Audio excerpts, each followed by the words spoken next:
Let's try this again. For real this time, because I just got the wildest piece of spam. It was a push notification, not on my phone, on my eyelids. And it just said, Update installed. Chronolocus version 1.0 active. Your timeline is now a place. Have a nice day. Then came the pop. That weird, internal bubble burst sensation. And the knowledge. Oh, the knowledge. It's not a machine. It's not a portal. The how is irrelevant, it just is. The rule is absolute and it's brutally simple. You can revisit. You can only revisit. You can't step into a moment you weren't physically present for. No spying on your boss's private meetings. No checking what your partner was doing when you were out of town. You can only go back to coordinates where you already were. Your body's past location. But, and here's the first twist, your observational perspective isn't locked to your past body's eyes. It's like you're a camera on a drone that was always hovering there. You can float around that space, look at things your past self wasn't looking at. You can see the subtle eye roll from your colleague that you missed because you were staring at your notes. You can see the genuine worry on your mom's face in the hospital hallway. A view you never had because you were in the waiting room. That's it. That's the whole ability. A perfect, disembodied, replayable surveillance feed of every square foot you've ever occupied. The first wave wasn't panic. It was stillness. A global minute of silence as 8 billion people instinctively tried the one thing, the stupidly predictable thing. They went back to a regret. And that's where the glitch in the system appeared. See, you can't interact. You're a ghost. You can't whisper "don't say that" to your past self. But you can observe with godlike clarity. And the first thing everyone observed was that their memory was a filthy, self-serving liar. Your memory of the big fight is a highlight reel of your best burns and their worst offenses. The reality, observed coldly from the corner of the room, shows you stammering, being kind of petty, and them just looking tired and sad. Your memory of your greatest achievement is a soaring soundtrack. The reality shows you sweating, looking nervous, and the applause starting a beat too late. This caused ruptures, not mass suicides, that's too simple. It caused a quiet, mass unraveling of personal narrative. Who are you if the story you tell yourself about yourself is provably, objectively false? People quit jobs after watching themselves be mediocre in meetings they remembered dominating. Some couples reconciled after seeing that a betrayal was just a terrible, misheard joke in a noisy bar. Others split permanently after confirming a suspicion with chilling, silent footage. The initial effect was less about changing the past and more about the present violently recontextualizing itself. Then came the second-order effects, the weird societal adaptations. The legal system didn't shut down. It bifurcated.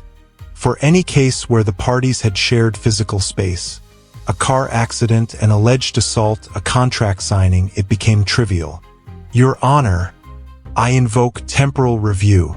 Both parties would go back, capture their perspectives, and present them. It was like having body cam footage for your entire life. These cases became fast, cheap, and brutally conclusive. But for everything else, conspiracy, fraud at a distance, corporate espionage, those cases became exponentially harder, more expensive, and mired in paranoia. Law firms fired all their junior litigators and started hiring spatial reconstructors. People who could cross-reference thousands of hours of personal replay to piece together events where paths crossed indirectly. It created a new, weirdly forensic justice system. The insurance thing? Yeah, it got weird, but not preview the future weird. I misspoke earlier. You can't see the future. But think about it. If you can revisit any moment, you can perform the world's most perfect risk assessment after the fact. My roof caved in from the storm. The adjuster, who's also now a time archaeologist, replies, Our review of your timeline from last spring shows you on that roof, ignoring the clearly cracked shingles your neighbor pointed out. Claim denied, with time-stamped evidence. So fraud plummeted. But insurance didn't disappear. It just morphed into something deeply invasive. To get a policy, you had to grant the company limited access rights to review relevant parts of your timeline, your driving history, your home maintenance habits. Your premium was based on your observed past behavior, not your promises. It was the ultimate "you are your history" world. Historians, they weren't useless. They were liberated and sidelined at the same time. The big, sweeping narratives about empires and economies? Still guesswork based on documents and artifacts. Nobody alive walked with the pharaohs. But the texture of everyday life? That became hyper-real. Want to know the exact smell of a 1990s subway station, the specific graffiti on a wall, the awkward small talk between two strangers in an elevator? Find someone who was there. They can go back and report it. Historians stopped being interpreters of dusty records and became conductors of a vast, living oral, or rather ocular history project. They curated collective memory. They weren't gods. They were museum curators for a planet-sized museum of the mundane. The winners? Perfectionists for sure. Athletes, musicians, surgeons. They could endlessly rehearse in the exact environment of their past performances. But even they hit a limit. You can't feel the past. A pianist can watch their fingers hit the keys 1,000 times, but they can't feel the tension in their wrist. It's visual, auditory learning on steroids, but it's incomplete. The other winners? People with nothing to hide, and people who were genuinely, consistently kind. Their timelines were their greatest endorsements. The losers? The self-deceived. The bullshitters. The people whose entire personality was a house of cards built on edited memories. And anyone who valued privacy. Because even though you can only see spaces you were in, that includes your own home. A bitter divorce could involve one party endlessly revisiting private moments in the shared house, looking for emotional ammunition. It wasn't about spying on the other person in secret. It was about weaponizing shared history. So the new world is not a dystopia.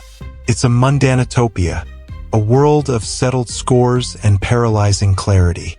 The biggest change is in the texture of life. We argue less about what happened.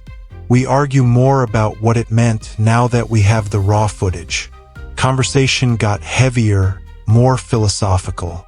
"I saw what you did" is replaced with "I rewatched it from your angle, and I still don't get why." There's a strange sadness to it, but also a new, brittle form of honesty. You can't gaslight someone when they can pull up the receipts. Relationships that survive are forged in this unforgiving light. They're fewer, but maybe tougher? We became archivists of our own existence, haunted by objective truth. The past is no longer a story. It's a crime scene, a trophy case, a therapy session, all in one. And we're all endlessly revisiting it, trying to understand the people we see on the tape, our past selves, and why they made the choices that led to us here now watching them. The ultimate nagging question this leaves me with isn't about changing history. It's this: if you could watch your entire life from the outside with perfect detachment, would you even like the main character? If you woke up with this ability tomorrow, what's the first moment, the very first specific place from your past you'd fly that ghost camera back to? And do you think finding the truth would set you free, or just lock you in a different kind of cell? Let me know down below.